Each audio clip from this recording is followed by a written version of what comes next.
여러분 받으신 프린터 오늘 한 장입니까? 두 장입니까? 두 장이죠. 첫 장은 제가 공부 방법을 다 소개해드렸고 두 번째 장이 바로 지문이죠. 지문. 요 문제를 보게 되면요. 오늘은 총 1번부터 12번까지요. 저는 이제 OX하고 괄호 넣기거든요. 그런데 맨 뒷페이지 끝에 보시면 정답과 해설이 있죠. 그러니까 이제 해설은요, 틀린 부분들은 설명을 다 달아놨거든요. 그래서 오늘 나가는 진도만큼 문제를 소개해 놨어요. 뭔지 아시겠어요? 오늘 여러분들이 하도 이제 복습을 잘 안 하시니까 강의 다 듣고요. 이거 꼭 오늘 소화해야 된다. 얼마 안 걸려요. 그래서 꼼꼼히 확인하시고요. 또 기왕이면요, 오늘 나간 진도만큼 한 단원 끝나면 뒤에 객관식 문제가 나와요. 예상 문제. 그래서 오늘 진도만큼 문제가 얼마 안 되거든요. 요걸 풀어주면요, 5개월 뒤에 점수가 쑥 올라갑니다. 그래서 오늘 지문도 복습 안 하고 문제도 안 본다면요, 실력이 별로 안 늘어요. 나중에 5, 6월 되면 고생하거든요. 그래서 항상 여러분들이 기본 진도 공부를 하더라도 문제 푸는 게 매우 중요합니다. 꼭 복습은요, 문제 풀면서 복습을 해 주셔야 됩니다. 부탁드리겠고요. 그러면 교재 봅니다. 57페이지예요. 57페이지. 광의의 부동산입니다. 괄호를 밑줄 하세요. 협의의 부동산 플러스 준부동산입니다. 자, 광의의 부동산은 앞에서 보았던 협의에다가 준부동산입니다.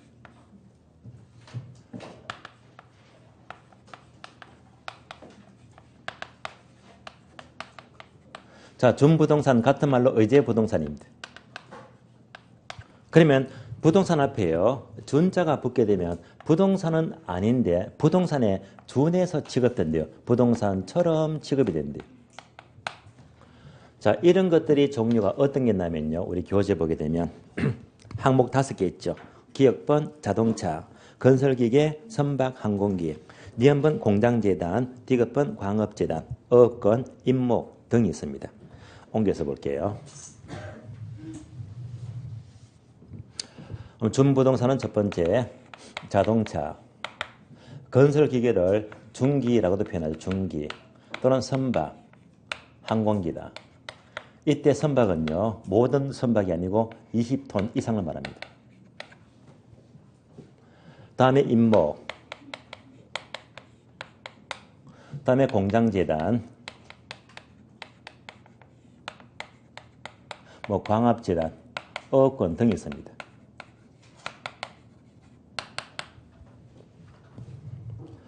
이런 것들이 왜 부동산처럼 취급되느냐?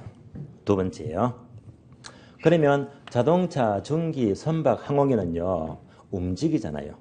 덩치가 크잖아요. 그럼 자동차는요, 등기합니까? 등록합니까? 등록하죠. 20톤급 이상은요, 등기를 하거든요. 그래서 동산이라고 하더라도 부동산처럼 등기 또는 등록이 필요합니다. 이런 공시 방법이 필요합니다. 이런 관점에서 부동산처럼 보니까 준부동산 이렇게 불러요. 그러면 세 번째 그 실익이 뭐냐? 부동산처럼 보니까 이런 것들은 모두가 저당권 설정이 가능해요. 부동산처럼 저당권 설정이 모두 가능합니다. 이어서 부동산처럼 보기 때문에 모두 감정평가를 할 수 있다. 감정평가의 대상이 됩니다. 그래서 우리가 12월 마지막 주에, 12월 달에요, 감정평가를 공부하면서 물건별 감정평가 들어봤죠. 그래서 자동차는 시장이 발달되었다. 거래사례비교법. 이런 것은 시장이 잘 없더라 해서 원가법. 임목은 시장을 중시하고요. 공장은 개별평가의 합산으로 구하고 얘는 수익가격이다. 그래서 전부 다 공부를 했잖아요. 감정평가 대상이 됩니다.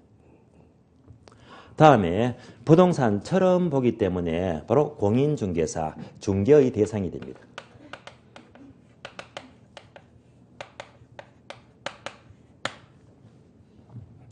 여기서 중개의 대상이 된다는 것은 여러분들이 2차 과목 중개법 공부하시면 항상 첫 시간에요, 중개의 대상 얘도 한 문제가 늘 나오잖아요. 출제가 늘 되고 있습니다. 중개 대상도 정확히 5가지가 있죠. 토, 건, 입, 광, 공 5가지입니다. 토건, 입, 광, 공 5가지다. 그러면요, 얘는 쉽죠. 토지하고 건물은 얼마든지 중개할 수 있잖아요. 부동산입니다. 그런데 이 임모, 광, 광업재단, 공, 공장재단, 그래서 입광공 나왔잖아요. 이런 것들은 중개할 수가 있다 이 말입니다. 그러니까 공인중개사는요, 준부산 전부가 아니고 이런 것들은 중개가 가능합니다. 이렇게 중개성을 명시하기 때문에 자동차 중기 선박 관계는요, 공인중개사에서 중개 대상은 안 된다 이 말입니다. 따라서 중개는요, 일부 준부동산이 중개 대상이 된다라고 명시가 되고 있습니다. 여기까지가 준부동산입니다. 그래서 협의에다가 전부동산을 합하니까 광이 부동산입니다. 이상 협의와 광이 2가지로 분류한다. 여기까지가 부동산의 법률적 개념이 됩니다. 이어서 다음 페이지 넘어가요. 58페이지입니다. 괄호 2번요. 경제적 개념입니다. 목차가 2개 나오죠. 1번 부동산의 경제적 개념. 여기서는요, 단어만 아시면 돼요. 단어 5개 묶어주고요.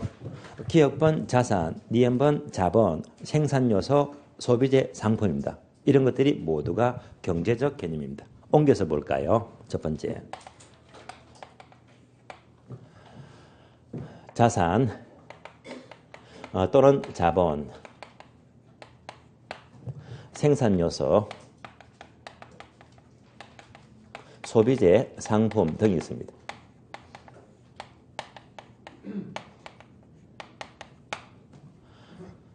이런 단어가 별로 중요한 건 아닌데요. 근데 얘가 자꾸 출제가 돼요. 그래서 이런 단어가 경제적 개념이다. 그러면 이런 단어를 굳이 출제된다고 억지로 암기할 게 아니고 빠르게 파악을 하시면 돼요. 확인해 볼까요? 자산, 생산요소, 소비재, 상품. 한눈에 보이죠? 어떤 단어가 들어갑니까? 시어자가 들어가더라 해서 시어자가 들어가면 빠르게 경제적 개념이다라고 보시면 돼요. 그래서 17회 때인가요? 이런 문제가 나왔습니다. 다음 중에서 부동산의 경제적 개념에 속하지 않는 것은 1번, 2번, 3번, 4번. 틀린 답 공장재단 시어자가 없네 틀렸다. 바로 답이 보이잖아요. 한 번 더 확인해 볼까요? 한 장 넘겨져요. 61페이지. 박스에 있죠. 바로 문제가 보이네요. 언제 나왔습니까? 23회 때. 문제, 부동산의 경제적 개념에 속하지 않는 것. 정답 몇 번? 환경, 시어자가 없잖아요. 4번입니다. 몇 초 만에? 10초 만에 풀잖아요. 다시 원래 페이지 봅니다. 동그라미 2번 볼게요. 토지 경제학적 관점입니다. 여기까지 이해를 하시면 됩니다. 토지 경제학입니다.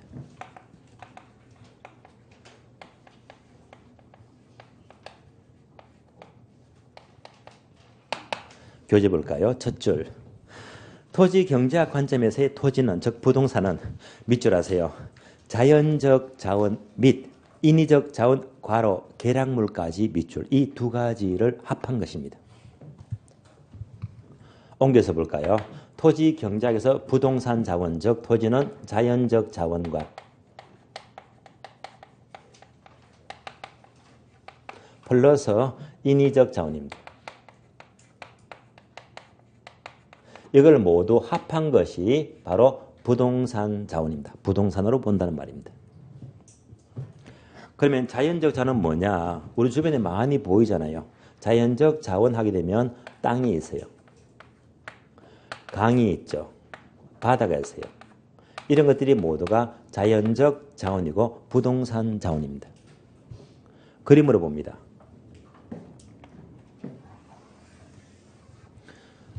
지구를 그렸습니다. 지구 전체를 보니까요.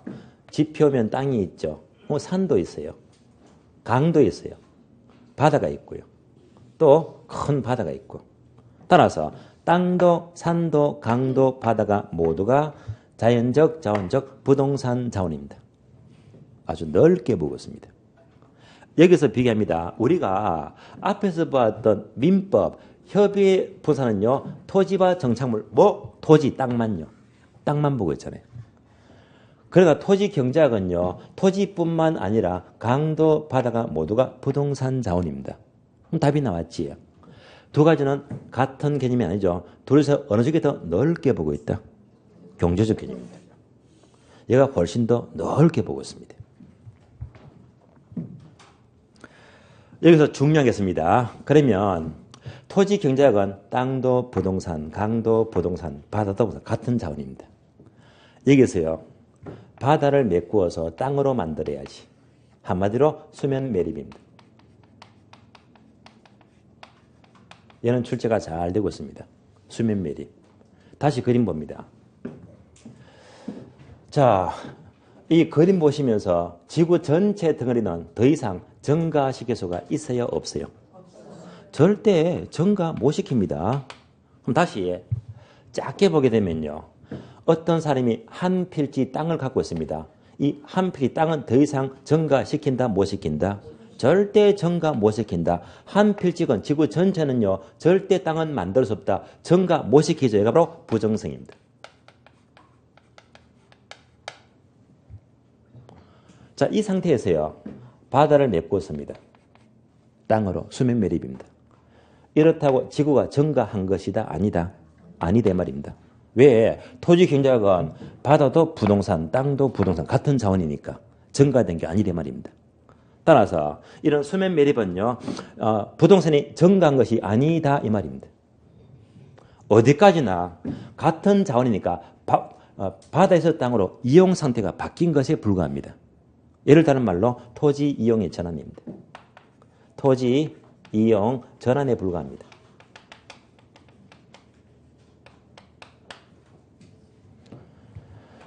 다시 분석하면요. 수면 매립은 부동산이 증가한 것이 아니다. 다른 말로 물리적 공급이 증가한 게 아닙니다. 물리적 공급이 증가한 것이 아니고요. 어떤 공급? 바로 경제적 공급입니다. 그래서 경제적 공급이 증가했습니다.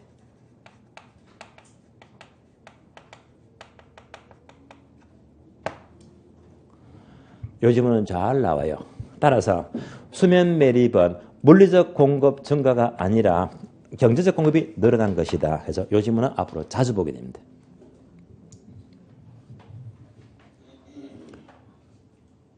자, 이어서 인위적 자원입니다. 여기서 인자가 사람 인자예요. 그러니까 인간이 만든 모든 자원, 모든 것들입니다. 어떤 게 있죠? 건물, 구축물, 또는 도로, 터널, 교량, 가로등 모두가 인간이 만들었다. 인위적 자원입니다. 이것을 영어로 인플루먼스라고 불러요.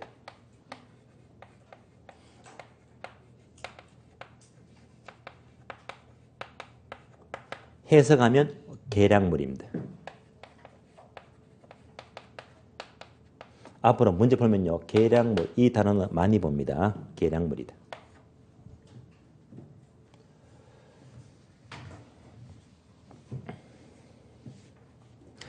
인간이 만든 모든 것들이 인위적 자원 또는 계량물입니다.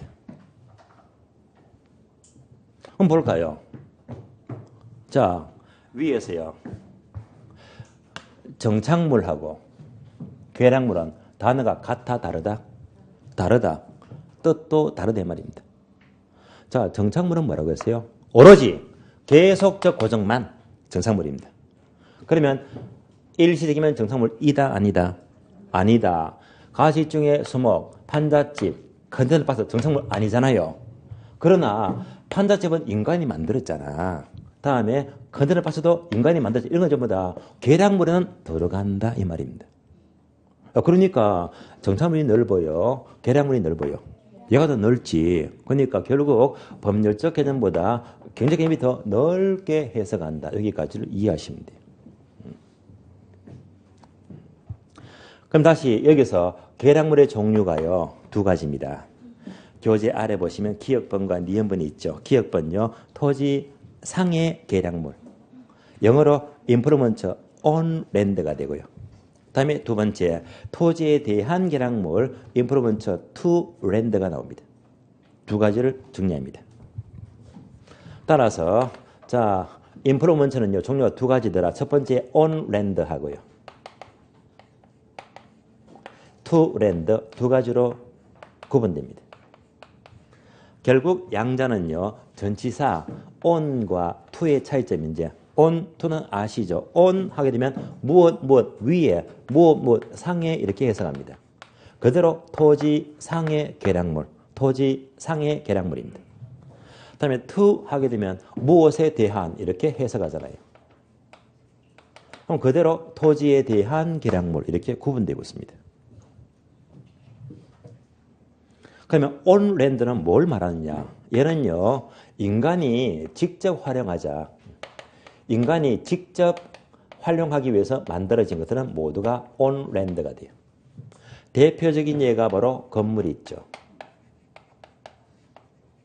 또는 주차장입니다. 이들이 대표적인 on land가 되고요. 그 다음에 to land 하게 되면 직접 활용한 것이 아니라 바로 연결된 것이다. 연결하니까 뭐가 떠올라요? 도로.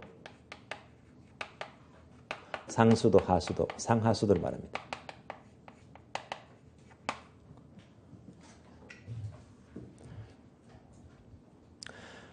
예를 들면 건물을 지었습니다. 이때 지은 건물은요 대표적인 on land입니까? to land입니까? on land죠. 이렇게 건물만 딸랑 지어놓고 건물은 제기능을 발휘 못합니다. 건물이 완전한 제기능을 발휘하려면요 이렇게 도로와 연결시켜야 됩니다. 다음에 상수도, 하수관 연결하고요. 가스관 연결하고요. 위로는 전선 모두 이렇게 연결이 됩니다. 이렇게 연결된 것, 이런 것들이 바로 to land입니다. 얘가 to land이다.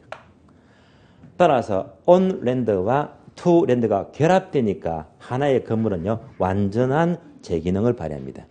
여기까지를 보시면 돼요. 따라서 토지 경제학은요 이런 모든 것들, 인간이 만난 모든 것들 이걸 다 합쳐가지고 부동산 자본 이렇게 불러요. 여기까지 보시고요. 그러면 아주 까다로운 모의고사 보게 되면 이렇게도 물어요.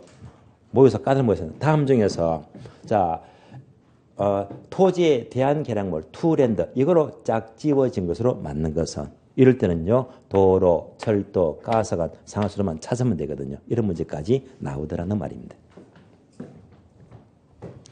여기까지 경제적 개념 보았습니다.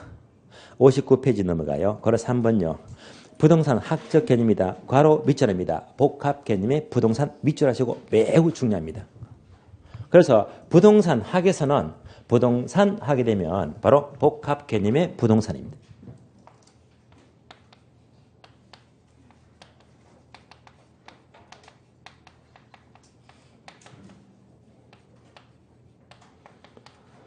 얘는요 종류가 세 가지인데 그러면 교재 볼까요? 아래 보니까 목차가 3개 나와요. 기역번 기술적 개념, 미음은 경제적 개념, 디귿번 법률적 개념입니다. 세 가지 옮겨서 봅니다. 그래서 먼저 법률적 개념입니다.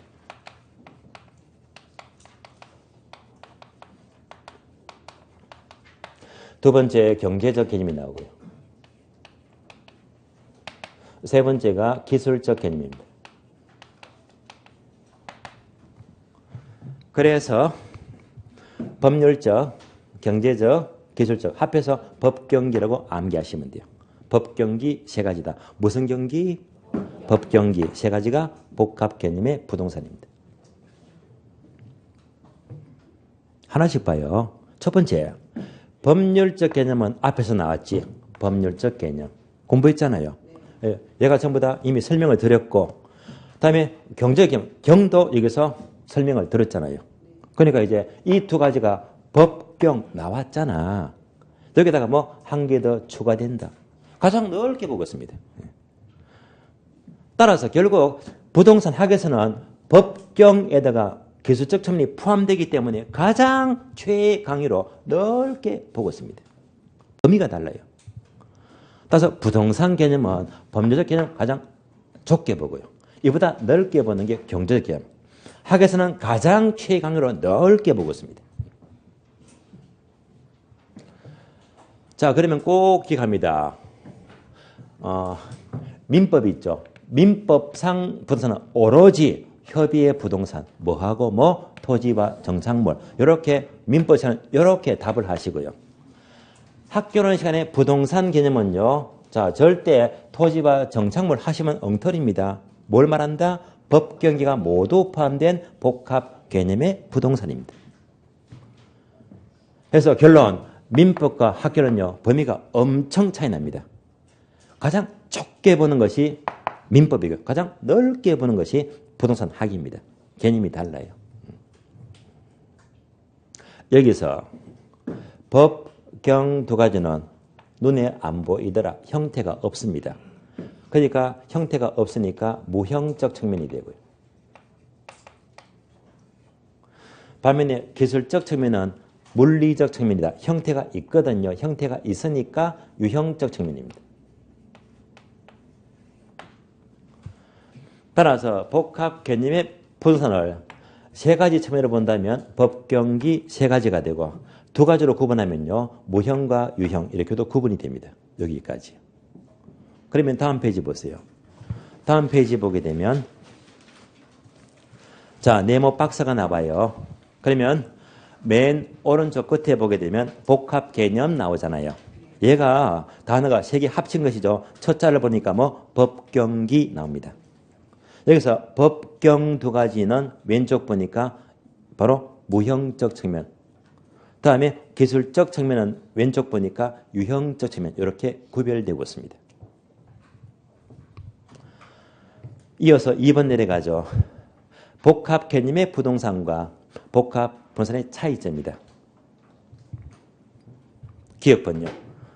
복합 개념의 부동산은 이미 공부했죠. 자, 학에서 부동산 개념인데요. 단어 3개 밑줄합니다. 기술적, 경제적, 법률적 개념해서 법경기 3가지입니다. 반면에 니은번요. 복합 부동산은 자, 밑줄합니다. 토지와 건물이 결합 밑줄. 토지와 건물이 결합된 것 복합 부동산입니다. 여기까지 또 설명을 드릴까요?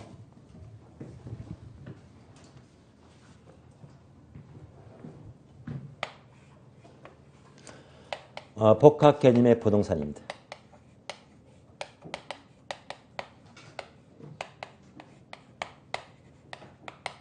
다음에 복합 부동산입니다. 하나만 더 추가할게요. 복합 건물입니다. 요 세 가지는요, 모두가 복합자가 들어가요. 이것은 공통점인데 서로 의미가 다르다. 요 점을 비교합니다. 그럼 첫 번째, 복합 개념의 부동산은 학에서 부동산 개념인데 세 가지가 무슨 경기? 법경기 세 가지입니다.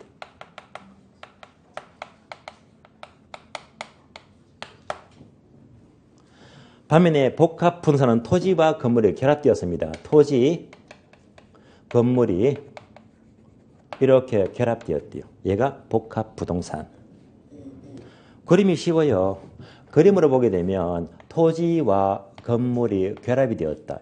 자, 얘가 무슨 부동산? 복합 부동산입니다.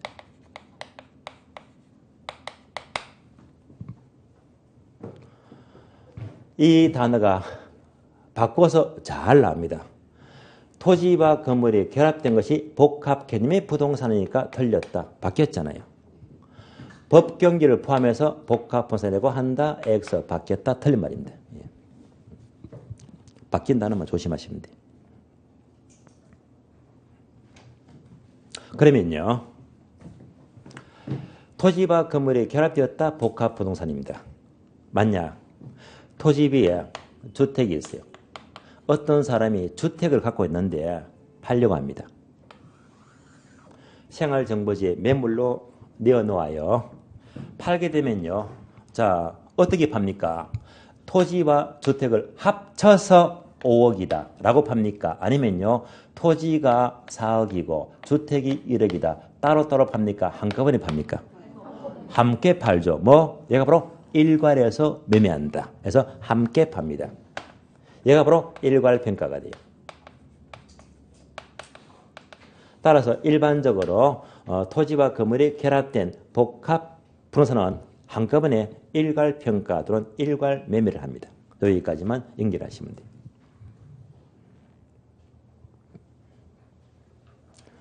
다음에요. 복합 건물은 뭐냐? 이렇게 많이 듣죠. 주상 복합 건물요. 주상 복합 건물이다. 예를 들면 건물이 하나가 있어요. 그러면 4층 건물인데요. 1층은 상가로 임대한다. 상업용입니다. 2층은요. 세대로 와요. 주거용. 3층도 세대로 준다. 주거용입니다. 4층은 건물주가 직접 산대요. 모두가 주거용입니다. 그래서 바로 주상 복합 건물입니다. 건물은 하나인데요. 주거용과 상업용, 바로 주상 복합 건물이잖아요. 이때는 이 두 가지가 용도가 같아요, 달라요? 용도가 다르잖아요. 용도가 다르니까 얘는요, 한꺼번에 같이 일괄평가하면 큰일 납니다. 왜? 용도가 다르잖아요. 용도가 다르기 때문에 주거용과 상업용은요, 가치가 같아, 다르다? 다르다. 그래서 가치가 다른 부분입니다.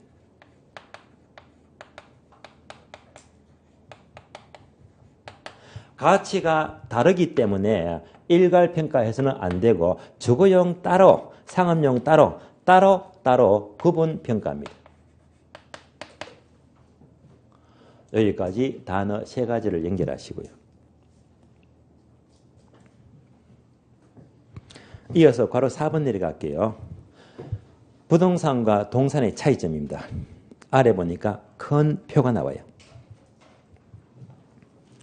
자, 표를 보시면서 표가 크잖아요. 괄호 4번 앞에다가 X합니다. 예. 건너뛸 것은 과감히 건너뛰자. 보지 마세요. 1년 동안요. 시험과 거리가 멀다. 나중에 여러분들이 민법 한 바퀴 돌아가면요. 민법 하시면요. 이 표는 저절로 눈이 들어와요. 시험과는 거리가 멀어요. 패스합니다. 이상으로 부동산 개념 마치겠고요. 다음에 61페이지. 자, 목차 02번 부동산 분류. 얘도 중요하고요. 앞에서 보았던 부동산 개념보다 훨씬 더 출제가 많이 되고 있습니다. 종류가 되게 많습니다. 1번 토지의 분류를 보게 되면요. 1번 국토개혁법상의 분류. 얘는요. 표를 보니까 용도지역, 용도지구, 용도구역. 국토개혁법 2차 과목 공부하면요. 얘를요. 상세히 보잖아요. 2차 과목이니까 거기서 공부하시면서 패스합니다. 2번요. 공간정보법상 지목에 따른 분류. 이것도 2차 과목이죠. 공간법에서는요. 28개 지목 공부하잖아요. 그래서 2차 과목에서 공부하시면 돼요. 1번, 2번은 2차 과목입니다. 학교론 내용은요. 3번부터죠. 활동에 따른 분류. 종류가 되게 많습니다. 하나씩 볼게요. 1번 대지와 택지와 부지. 2번 후보지, 이행지. 다음 페이지. 3번 맹지와 자루형 토지. 4번 필지, 획지. 5번 나지와 갱지. 6번 건부지. 다음 페이지 7번요. 소지. 8번 선화지. 9번 포락지. 10번 법지, 빈지. 11번 공지. 12번 유유지, 휴한지, 공한지. 마지막으로 한계지입니다. 오른쪽 페이지 볼까요? 박스 문제 있죠. 그러니까 종류가 되게 많잖아요. 문제가 어떻게 나올까 해서 큰 박스 보게 되면요. 문제 풀지는 않고 형태만 봅니다. 다음 중 옳은 것은 모두 몇 개인가? 언제 나왔죠? 24회. 최근에 나왔잖아요.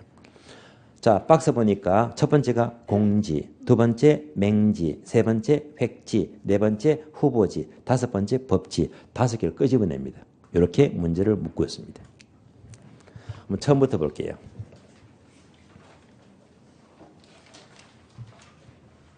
62페이지 보시면요. 1번 대지와 택지와 부지를 봅니다. 이 세 단어는요. 따로따로 볼 게 아니고 한꺼번에 비교하면 좋아요. 비교해서 봅니다.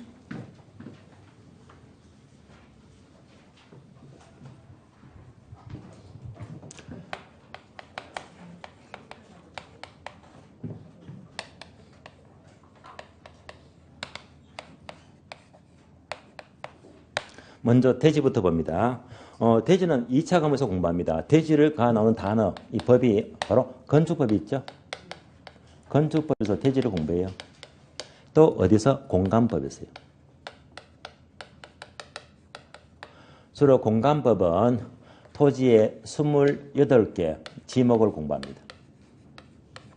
그런데 대지가요, 건축법상 대지와 공간법상 대지가 의미가 달라요. 여기서는요, 건축법 무시합니다. 무시하고요, 공간법상 지목이 대인 토지를 말해요. 자, 지목이 대인 대지를 공부합니다.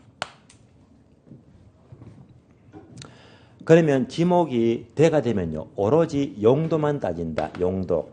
용도가 주거용이고 상업용. 주상 두 가지는 모두가 지목이 대가 됩니다. 대지를 말이에요. 주상 두 가지입니다. 공장이 들어갑니까? 안 들어갑니까? 공장 안 들어가죠 해서 공장은 안 들어간다. 대지가 될 수가 없어요. 별도로 공장은요, 이 지목 가운데 공장용지라는 별개의 지목이 있어요. 한 대로 줄이면 장이 됩니다. 그래서 얘는요, 대에 들어가지가 않기 때문에 주상 두 가지가 대지를 가리킵니다. 여기까지 보시면 돼요. 다음에 택지와 부지는요, 지목과 전혀 관계없습니다. 얘는요, 활동상 용어인데요. 어디서 주로 감정평가에서 많이 씁니다. 감정평가상 용어인데요. 그러면 택지 하게 되면 얘도 용도를 따져요. 여기서 용도가요, 주거용, 상업용, 공업용 요 세 가지가 택지가 돼요. 주상공 세 가지입니다. 자, 이것을요, 한 단어로 표현하면요, 이꼴 건축용지가 돼요. 만약 어떤 건물을 건축한다면 용도가 주택, 상가, 공장 셋 중에 하나가 되겠네요. 그래서 주상공 세 가지 용도는 무조건 택지라고 불러요. 한번 비교합니다. 대지가 넓어요. 택지가 넓어요. 택지가 더 넓은 의미로 쓰인다. 왜? 공장이 추가되잖아요. 택지가 넓은 의미다. 여기까지 교재 확인합니다. 니은번요. 택지. 택지란 밑줄 하세요. 건축물을 건축할 수 있는 토지 밑줄. 한 단어로 건축용지를 말해요. 용도 세 개 밑줄 하세요. 주거용, 상업용, 공업용 밑줄. 주상공 세 가지가 택지가 된다. 라고 표현합니다. 디귿번 내려가죠. 부지. 부지는요, 두 번째 줄 가운데 보시면 밑줄 하세요. 바닥 토지 밑줄. 바닥 토지. 모든 바닥 토지가 바로 부지가 돼요.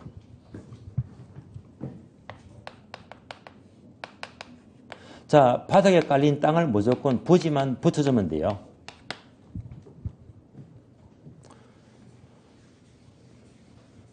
예를 들면 도로가 지나갑니다.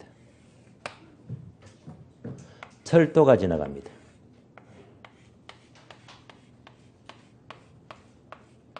다음에 하천이 지나갑니다. 이때 모든 바다 토지는요, 부지만 붙여주면 돼요. 도로 밑에 깔린 땅, 도로 부지. 철도 밑에 깔린 땅, 철도 부지. 하천 밑에 깔린 땅, 하천 부지가 돼요. 얘가 부지입니다. 자, 한 번 더 읽어주세요. 무슨 땅? 도로 부지. 철도 부지. 하천 부지. 여기다가 하나만 더 추가합니다. 건물이 있어요. 건물 밑에 깔린 바다 토지. 얘가 뭡니까? 건물 부지. 건물 부지. 줄여서 건부지입니다. 모든 바닥 토지가 부지만 붙여주면 돼요. 자, 이 그림 보니까요, 얘는요, 건물을 지었잖아요. 즉, 건축 용지가 되고, 도로 위에, 철도 위에, 하천 위에다가 건물 못 짓잖아요. 얘는요, 건축 X다. 따라서 부지는요, 건축할 수 있는 것도 있고 건축할 수 없는 게 있대요. 건축할 수 있으면 요거잖아요. 주상공 세 가지입니다.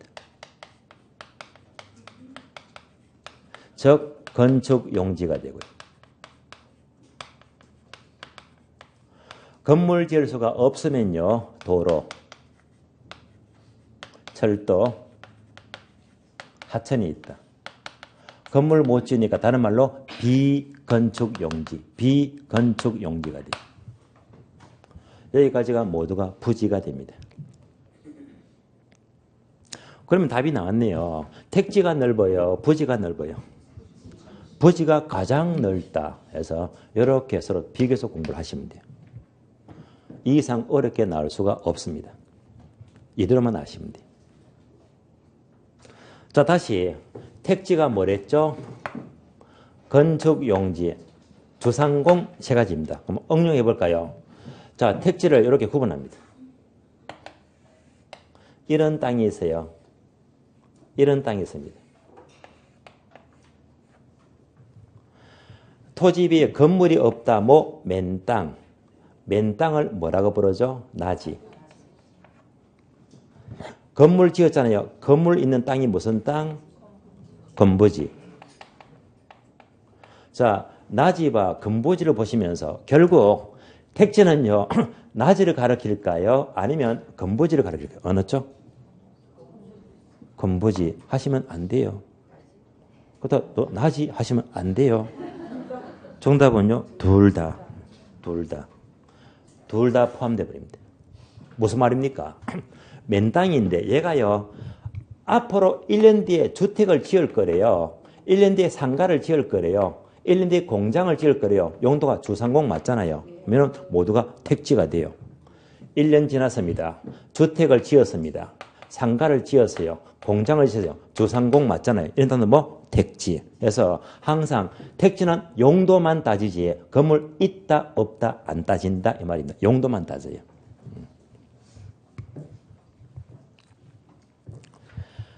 다음에 2번 내려가요. 후보지와 이행지는 중요합니다. 후보지와 이행지는요, 쉬운 말로는요, 용도가 바뀌는 땅을 말해요. 용도가 바뀌는 땅을 후보지 또는 이행지라고 부릅니다. 따라서 제목에다가 화살표 적어줄래요. 용도의 다양성 적어주고요. 용도의 다양성. 토지는 용도가 다양하기 때문에 얼마든지 용도가 바뀔 수 있잖아요. 그래서 후보지와 이행지가 개념이 성립됩니다. 용도가 어떻게 바뀝니까? 하는 것은 아래 박스 보시면 돼요. 자, 박스를 그대로 보세요. 칠판에 옮겨서 설명드리겠습니다. 박스를 그대로 보면 됩니다.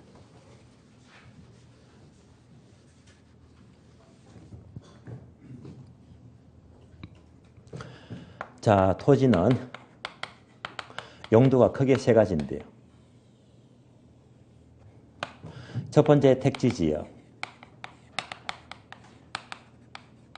농지지역, 임지지역입니다.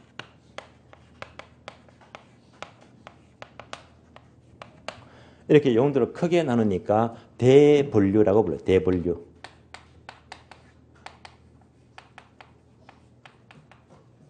용도를 세 번 합니다. 택지 하니까 뭐지? 주상공. 따라서 전부 다 안 쓸게요. 한 자만 쓸게요. 주거지역, 상업지역, 공업지역. 이렇게 주상공 이렇게 세분됩니다. 농지지역은 다시 세 가지죠. 전지지역, 답지지역, 과손지역. 전답과 세 가지입니다. 임지지역은 다시 용도가 두 가지. 용제림지와 신탄림지예요. 두 가지입니다. 그럼 용제림지가 뭐냐, 신탄림지가 뭐냐, 시험과 거리가 멀지만 참고로 만약 나무를 잘라서 가구를 만들자 이렇게 쓰면 용도가 바로 용제림지가 되고요. 나무를 잘라서 가구를 안 만들고 땔감으로 쓰자 신탄림지가 됩니다. 이렇게 용도를 세분하더라. 얘가 바로 소분류.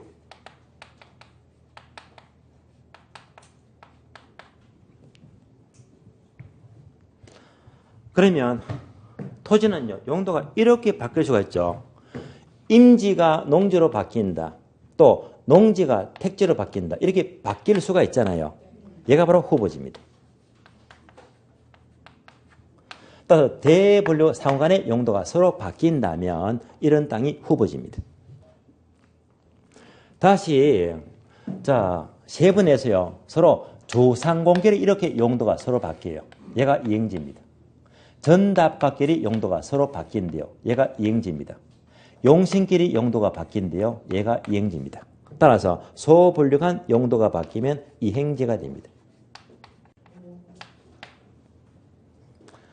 따라서 대분류관 용도 변경 후보지, 소분류관 용도 변경 이행지입니다. 연습합니다. 인지가 농지로 바뀌면 후보지입니까? 이행지입니까? 후보지 맞죠? 후보지. 뭘로 바뀌어요? 농지로 바뀔 거잖아요. 바뀔 땅 이름만 싹 붙이면 돼. 무슨 후보지? 농지 후보지. 되시겠죠? 계속 연습합니다. 농지가 택지로 바뀐다면 무슨 후보지? 택지 후보지. 반복합니다. 자, 공장이 많은데 공장이 점점 없어지면서 아파트 단지가 들어섰는데요. 무슨 이행지? 주거 이행지. 다시 전지가 답지로 바뀌는데 무슨 땅? 무슨 이행지? 답지 이행지. 전지가 공호지로 바뀌면 무슨 땅? 여기서 조금 막힙니다. 아시겠어요? 요것만 조심하자. 얘만 조심하세요. 항상 이행지는요. 주상공끼리만 바뀌어야지 이행지가 돼요. 되시겠죠? 전답과 끼리 바뀌면 이행지인데 전지가 공호지로 바뀌면요. 담을 훌쩍 넘어갔잖아요. 이행지이다 아니다? 아니다. 해서 전지는 농지에 속해요. 자, 공업지는 택지에 속합니다. 전지가 공호지로 바뀌었다는 것은 농지가 택지로 바뀌었다 이 말입니다. 그러면 이런 땅은요. 후보지입니까? 이행지입니까? 이런 땅은요. 후보지가 돼요. 얘만 조심하세요. 다시 한 번 더 연습. 용재림지가 가순지로 바뀌었다면 후보지다 이행지다? 후보지. 이러면 개념 모두 끝이 났습니다. 우리 시험은요. 뭐가 뭐로 바뀐다. 이것만 출제가 돼요. 다시. 인지가 택지로 바뀌면 후보지다 이행지다? 후보지. 그럼 우리 시험은요. 인지가 택지로 바뀌면 이를 이행지라고 한다. X 틀린 말이잖아요. 다시. 자, 주거지가 상호지로 바뀌면 무슨 땅? 이행지. 근데 이를 후보지 한다. X 틀린 말. 여기까지만 출제가 돼요. 아직까지 이렇게 바뀌면 후보지라 했죠. 이렇게 바뀌면. 이런 지문들은 참고로 한 번도 안 나왔어요. 어려워서 문제를 안 내놔봐요. 언젠가는 나오겠지만은요. 항상 뭐가 뭐로 바뀔 때 후보지다, 이행지다. 요까지만 늘 출제가 되고 있고 자주 나옵니다. 그러면 이제 후보지 이제 개념을 보았는데요. 이제 이 단어는 이제 알았다 하시지 마시고요. 여러분들 올해 시험 합격하시고요. 실무하시죠. 자, 실무하면요. 딱 한 가지 집중하세요. 후보지가 큰 돈 됩니까? 이행지가 큰 돈 됩니까? 후보지가 더 큰 돈 됩니다. 농지가 택지로 바뀌어요. 그래서 얘가 이제 큰 돈 되거든요. 앞으로 실무하시면요. 여러분들은 앞으로 후보지에 올인하세요. 예. 한마디로 부자의 지름길입니다. 후보지에 목숨 거세요. 예를 들어 볼게요. 예를 들면 1억을 갖고 있습니다. 자, 1억 갖고 주식을 투자하자. 아마 이 중에 이보다 훨씬 큰 돈 날린 분도 계실 거예요. 예. 자, 주식 1억 투자해서 하루 만에 상한가 폭이 옛날에 15%인데요. 지금 몇 프로입니까? 30%죠.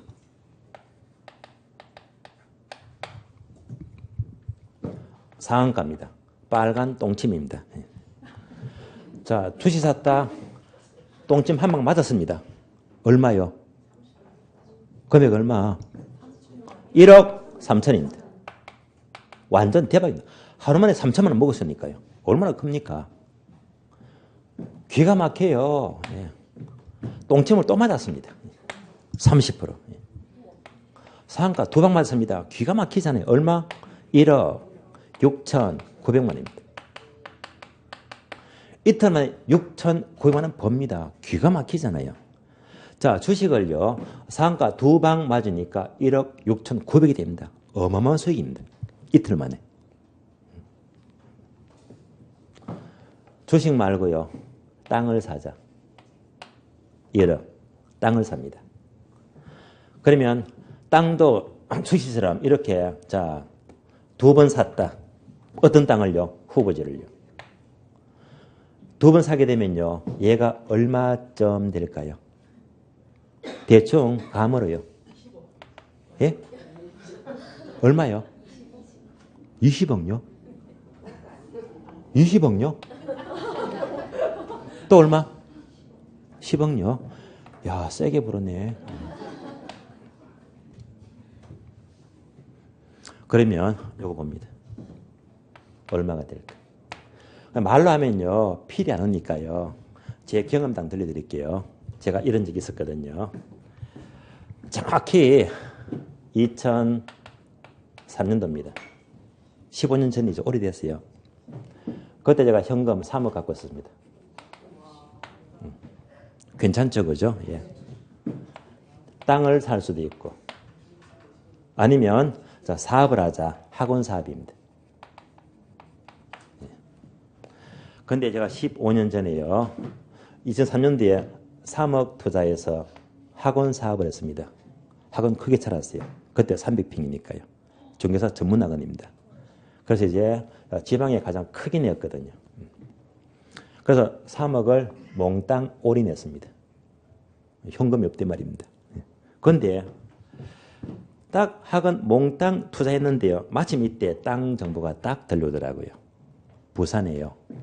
김해. 공항에 있죠. 김해 지역에 개발 정보가 있어요. 경륜장이 들어선대요. 사이클이 있죠.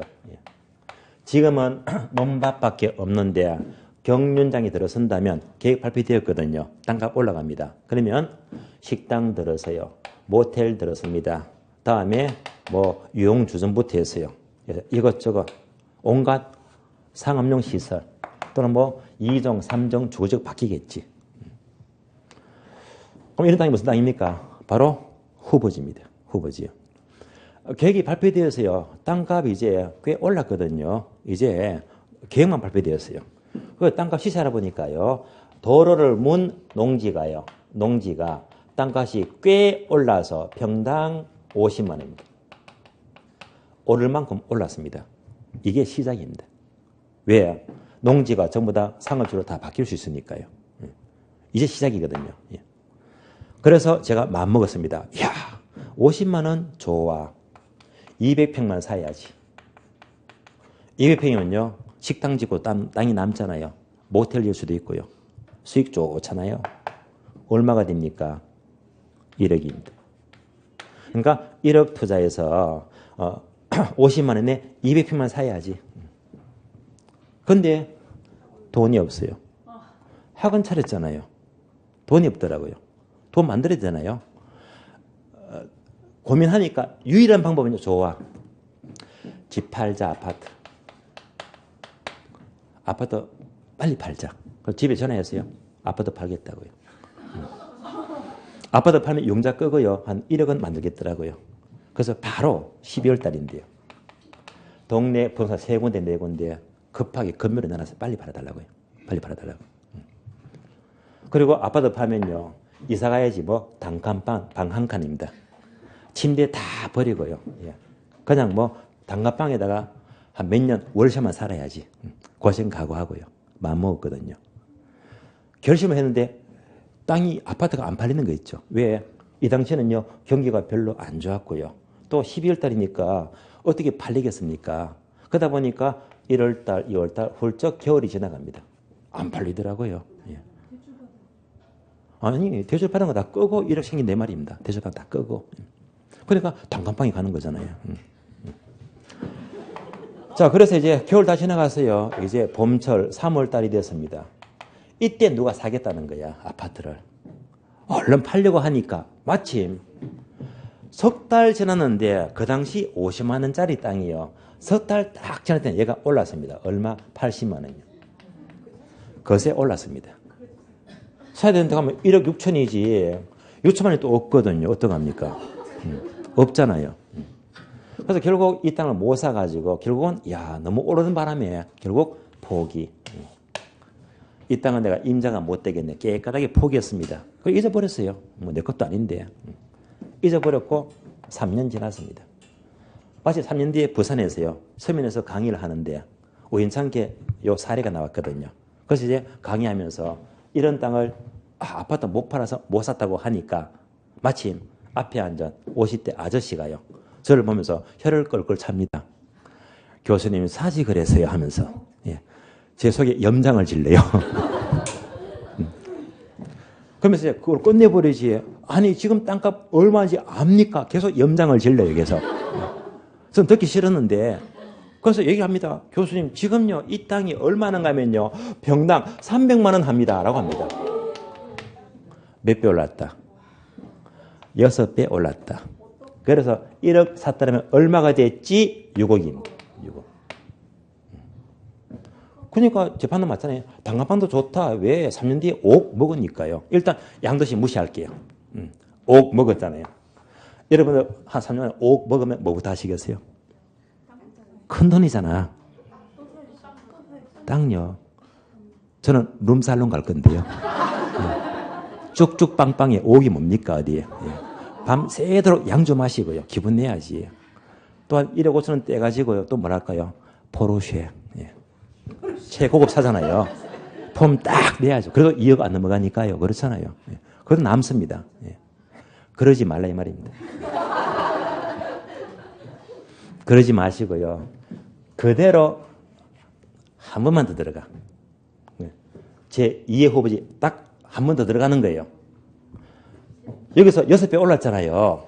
그럼 지금 5배 잡을게요. 몇 억? 30억이요. 30억. 그래서 후보지는요. 한 번, 두 번 제대로 먹으면요. 1억이 30억이 됩니다. 그러니까 이제 목숨 거세요. 앞으로 합격했다 해서 후보지 딱 두 번 승부 걸어버려 그냥. 승부 거세요. 그래서 주식 이거 하면요. 필 말려.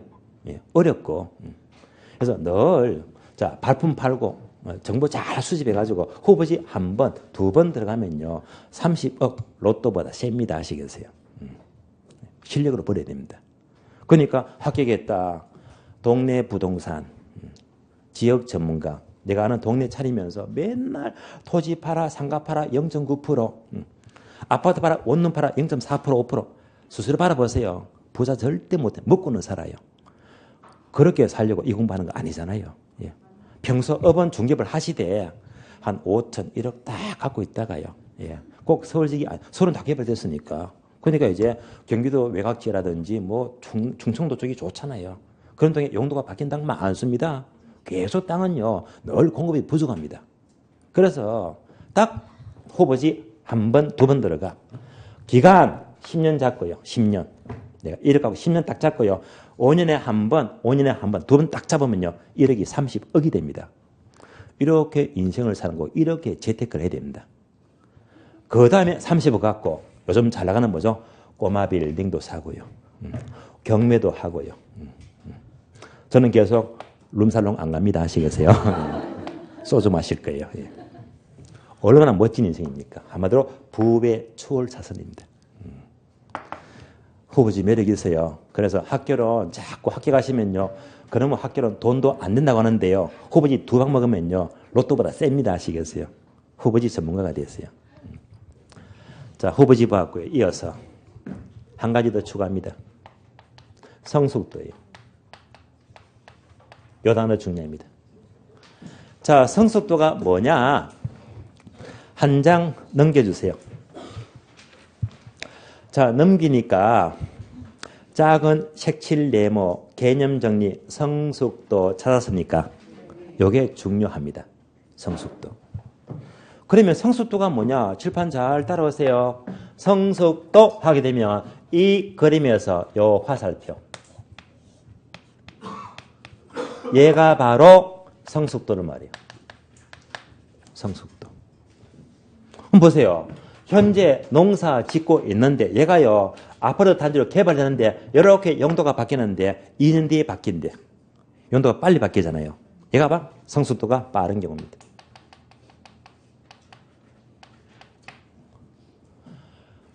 농지가 택지로 바뀌는데 2년이 아니고요. 50년 뒤에 바뀐대요. 천천히 바뀌죠. 얘가 성숙도가 느린 경우. 다른 말로 성숙도가 완만한 경우입니다. 만약 여러분이 땅을 산다면요. 성숙도가 빠른 걸 살래요? 느린 걸 살래요? 빠른 걸 사야지. 지금 수도권의 위례 신도시다. 이런 것도 전부 다 성수도가 아주 빠른 경우입니다. 그럼 다시 성수도가 빠르면요. 빨리 개발되고 빨리 용도가 바뀌잖아요. 이런 땅 사면요. 지가가 조금만 올라갑니까? 급등합니까? 급등합니다. 이런 땅을 사야 됩니다. 이렇게 지가가 급등하는 이유는요. 용도가 성수도가 빠르다면요. 왜 급등하느냐? 이런 땅을 사게 되면요. 현재 용도가 중요해요. 바뀔 장래 용도가 중요해요. 장래가 중요한 정보 다 반영이 되었잖아요. 장래가 중요합니다. 그거 보고 사는 거예요. 그러니까 다른 말로 용도 전환 후를 말해요. 전환 전을 말해요. 전환 후를 말합니다. 전환 후 장래를 중시합니다.